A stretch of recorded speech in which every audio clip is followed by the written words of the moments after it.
Ayan, so good afternoon mga kabudget. So nagabalik po tayo para sa mga bilisang bike check ngayong araw nito dito sa ating budget bikes Tagaytay. So iba-bike check natin ay walang iba kung hindi ang ating si Crosta at LZM. Ayan, si F002 po. So mabilis na bike check lang ito mga kabudgets. So ang atin po si Crosta F002 is alloy frame na po.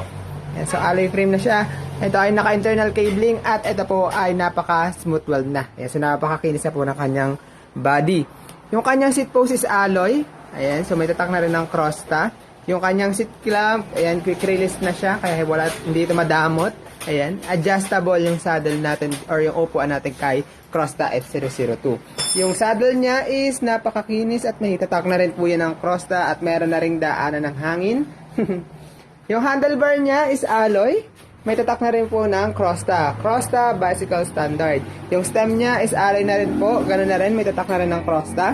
Siya po ay naka Simmers hydraulic brake set po. Ayan, so naka-hydraulic brakes na po ito.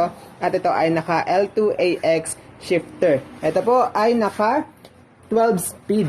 Ayan, yung fork niya is bakal pa. Ayan, so may tatak ng Crosta, bakal na po ito, may lockout at ito ay naka coil type pa. Yung hubs niya is quick release na rin, so ito ay 32 holes. Yung rim niya, alloy, Crosta po yung tatak. So, 32 holes at yung kanya namang gulong is jumping hair po yan. So, size 29 by 2.25 yung sukat ng ating gulong. Yung kanyang crank is alloy na po yung arm. Ayan, so, alloy na yung arm nitong ating crank at ito po ay naka seal bearing na square type bottom bracket. Okay? Yung chain niya is DYC. So, 12 speed po itong ating chain at yung kanyang RD or yung kanyang rear derailleur, ayan, L2AX na 12 speed. Yung sprocket niya, syempre 12 speed, cassette type na po yan, at yung pinakamalaki po is 50 teeth na po yan. Tapos yung kanyang hubs, yan sa likod is quick release na rin, at ito po ay cassette hubs na po. So ito ay naka-hydraulic disc brake po mga kabudgets.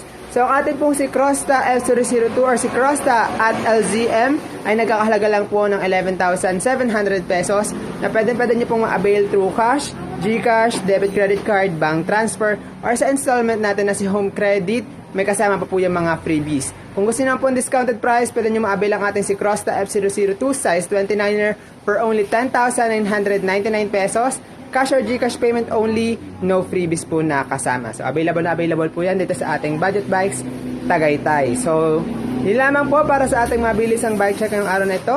Good afternoon, maraming salamat po at ingat po tayong lahat. Thank you po.